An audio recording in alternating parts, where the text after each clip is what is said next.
So here what we have is you have two 3D volumes. This is a CT scan of a pig. And what you are seeing is we are alternating between the source and the target volume. That's why they are not aligned. So this corresponds to different subjects. And because of the fact that the acquisitions were taken in different places, if I alternate between the source and the target, you have this kind of complete mess because the two volumes, they are not aligned themselves.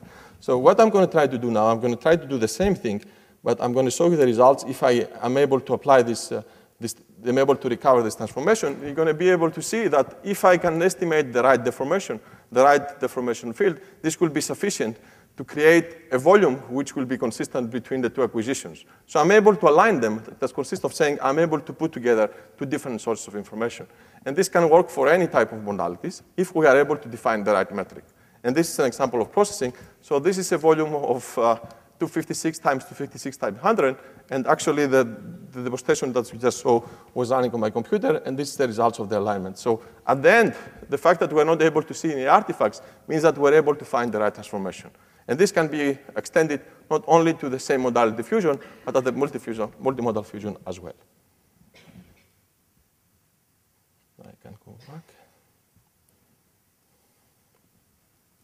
Of course, we can do exactly the same thing when we try to align geometric structures. And this is a typical alignment problem of the aorta. So we have two aortas coming from different individuals. And when we try to build a statistical model, what is needed is to be able to find a way of combining them. And this is what I was able to show here. So at the very beginning, you are able to see a global transformation that will put them together. And then there's going to be a local transformation, which will try to put the branches of the aorta together. Another very important problem in biomedical imaging is what we call data mining and classification. And this is something that appears in most of the problems that we're trying to analyze. So the idea is that you have a lot of measurements, and you know that these measurements coming from two different populations, or n different populations. And you want to be able to separate or determine a classifier which will be able to tell you that this population has these properties, and this population has these properties. So the idea of clustering can be expressed in a very simple way as follows. What we're trying to do is we're trying to define a number of classes on our data, which a priori we do not know neither their numbers, neither their characteristics, such that each cluster will contain samples that have the same behavior, like the cluster center, and at the same time, we're going to try to put as much as possible the distance between cluster centers, between the different classes that we're trying to model. So this can be expressed in this kind of formulation, and there are very, very many different ways of minimizing that. I'm just going to show you examples. So this is the results that we got from Parry et al. Group, which joins the INRIA team. So they use this kind of ideas to actually figure out a way of understanding brain connectivity. That means what you are using is you have diffusion tensor imaging. Diffusion tensor imaging is going to provide you at every voxel an idea of how the local fibers, what is the local fibers orientation. Then what you do is you take this local fiber orientation and you put them together and you're going to create a fiber bubble. And then once you have that, you try to understand what is the pathways, the major pathways connecting the brain. And this can be viewed as a clustering problem. And some of the results are shown here, where the color corresponds to different orientations and different fiber classes. Okay, that is the idea. And of course, you can do that, as I mentioned before, with different clustering algorithms. So what they did in Parry et al. Is using the idea of probabilistic parcellation. Of course, brain is not only magnetic resonance imaging. What we can also do is try to understand brain architecture in terms of functional properties. So diffusion tensor imaging is going to give you an idea on how parts of the brain are connected. But then when you are trying to understand or analyze a task or a disease, what you would like to do is you like to be able to see the connectivity of the brain and which part of the brain is actually interacting with which part of the brain based on the disease you are trying to solve. So there is a lot of work going on at Parry et al. As well, where they try to do some kind of hierarchical clustering, which I explained before, the idea, and they try to regularize brains such that at the end you are able to get, for a given brain, an understanding on the behavior of this brain and the functional behavior for a specific task. Of course, you can do that not only for brain, and this is work that we are doing with the IFM and the NMODOR, and you can do exactly the same thing when you're looking at muscles. So you want to be able to understand what is the impact of a muscular disease at the muscle level. So this is a typical example of the lower part of the leg. And if you apply exactly the same ideas, like diffusion tensor imaging, reconstruction, and then clustering, you're going to be able to get this kind of nice representations, which consist of stating that each color corresponds to a different muscle structure, and each muscle structure has a consistent behavior. And what is happening is based on the disease you are trying to study, you will expect that every muscle will have a different way of being affected, which will depend, of course, on the disease. And this is something fairly interesting and fairly important for understanding muscular disease, especially because it can replace biopsy. Of course, we can go even further, and this is also work that is going on to parietal. We're still looking on the brain. And what we're trying to do is describing the functional connectivity using spontaneous activities which has been acquired during the resting period of the brain. So they're using functional magnetic resonance imaging. And then what you are doing is you're trying to do classification techniques. In this particular case, we're referring to independent component analysis, which is a well-known technique for signal separation. And if you do this kind of structure, you're able to somehow determine the graphical structure of the brain when you are resting activity. And this gives you an idea on what is the average brain state when you are doing actually nothing. So that is the idea. And of course, this is very important because it allows you to describe interactions between the different parts of the brain. And we know that each part of the brain has a specific task. So it gives you an idea on what are the possible interactions between them. And I'm going to go even further. So this is work that is going on at CA until now. And they're looking on problems that are quite similar. First of all, the idea is to, of course, like before, to understand the connectivity. So this is the idea of fiber bundles. You try to separate different parts and try to understand the pathways connecting the brain. You can do what we call cortex parcellation, which is a task that aims at separating different parts of the brain according to the specific task. And for that, you can use different modalities, which are shown here, like diffusion tensor imaging, nucleus 7 Tesla, or cortex layers. So there is a lot of activity on the brain because brain is something that we have very limited knowledge with respect to its functioning. And there are plenty of disease, neurodegenerative disease, for which this kind of understanding is fairly important. And we can go even further. Instead of looking of, let's say, the same individual or looking individuals of the same population at a given state, how about trying to define longitudinal modelings and understand how time affects the process? And I can cite, for example, like baby growing brains. You want to be able to understand what is the process which dictates how brain evolves as a function of time.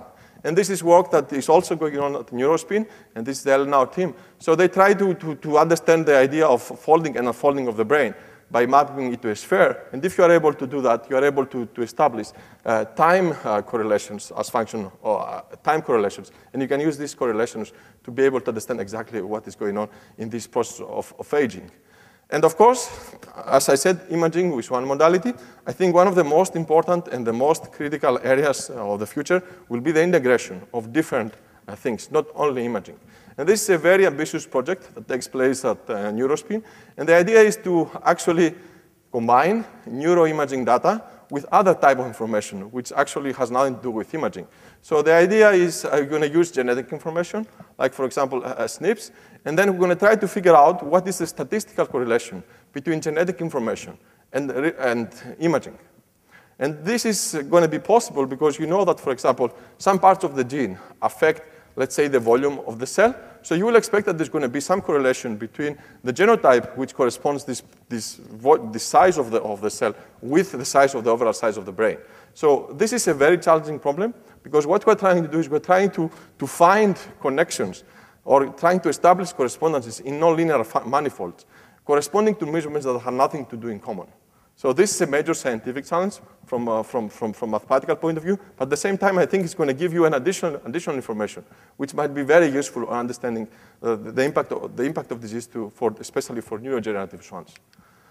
I'm just going to conclude with what's going on from industrial point of view. There are two major players in Saclay. The first one is general elective healthcare. So they are in almost all aspects on what I have described. They try to improve acquisition. They try to develop new sensors. They try to develop new modalities. So it's one of the major players. They have a major research center at Buc. And there's a second player, which is Philips. Unfortunately, they didn't provide me any material, so I'm not able to present what they are doing. But I know that they are doing exactly the same thing, but they're focusing more on imaging. That means they try to develop methodological solutions on image understanding. I'm just going to conclude with some application domains by taking the example of Mersenne. So what we like to do with imaging is to develop new experiment models for neurodegenerative diseases like Alzheimer, Parkinson, or Huntington. We like to use imaging to propose and validate new therapeutic strategies, like, for example, gene therapy, surgery, or drugs. We like to be able to ensure that there's translational research going on, and at the same time develop a solid academic and industrial collaborations. Academics are very good on developing solutions, but don't care about how these solutions they move from clinical research to clinical practice, which is the case for industry. What is the future from my point of view? I think within 5 years from now, I'm going to have more and more data. There's going to be an enormous amount of data that humans are not going to be able to deal with it. So that's one of the problems. We're going to have more and more computational power. We're going to have more and more powerful computers. We're going to have access to parallel processing, like, for example, GPU programming. So when you put these things together, we're going to have a really nice problem to solve. The image quality will improve. So what's going to be the future? I think there should be an integration between mathematical science, engineering, and biology. And for that, you have to be able to develop better models.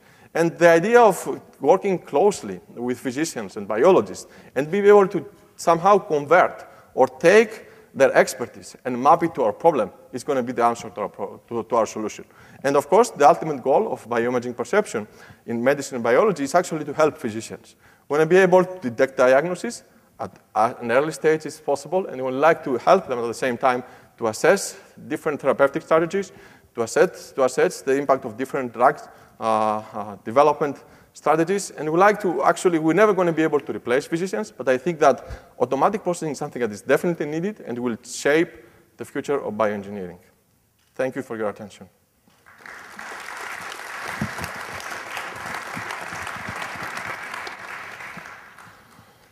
So thank you, Professor Pelagios.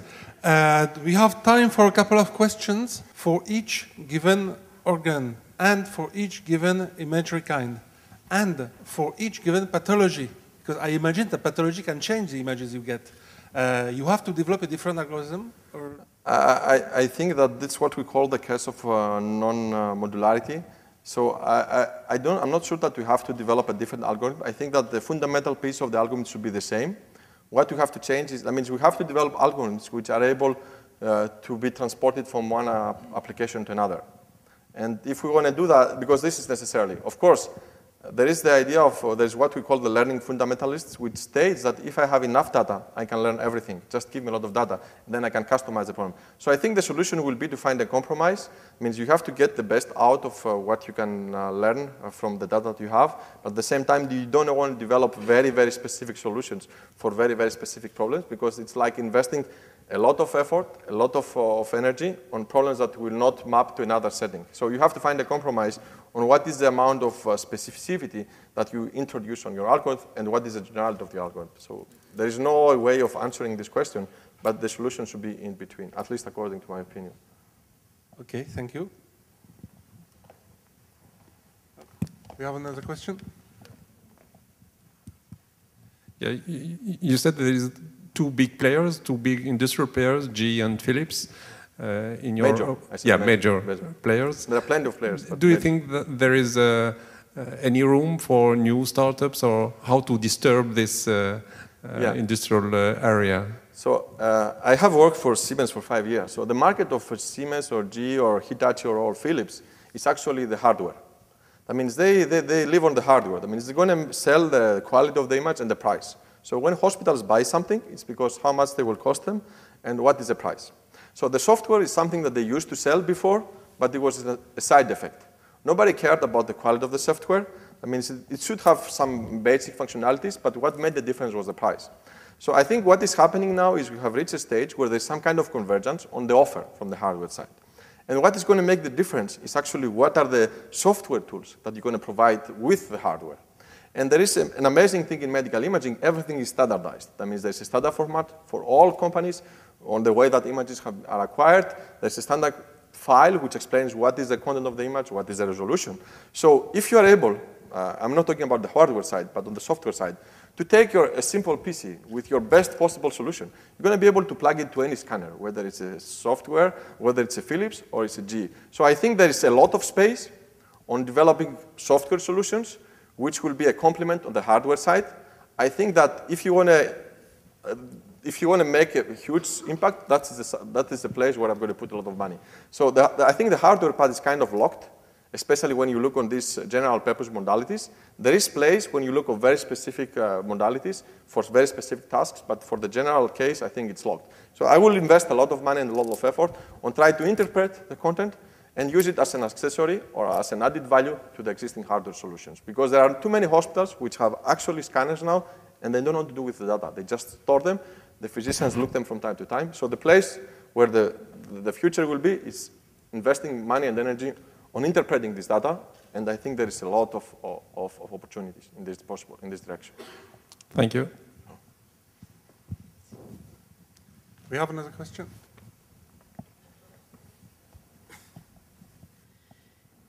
I wanted to have your opinion on the what could bring the browsing of massive amounts of images on the network and using it to better analyze a reduced set of images for one person. Would that help in the machine learning challenges, to your opinion? I mean, there are two aspects related with your question. The first is the question of bandwidth. I mean, what is the available bandwidth and the fact that you're going to have a lot of data that you have to carry on the bandwidth. And the second is, and this somehow relates with what we call compression. That means there's a lot of work on trying to maintain the same amount of information that you get during the acquisition by significantly compressing your signal. And there's a lot of work on using ideas like compress sensing and things like that. So that's one answer to your question.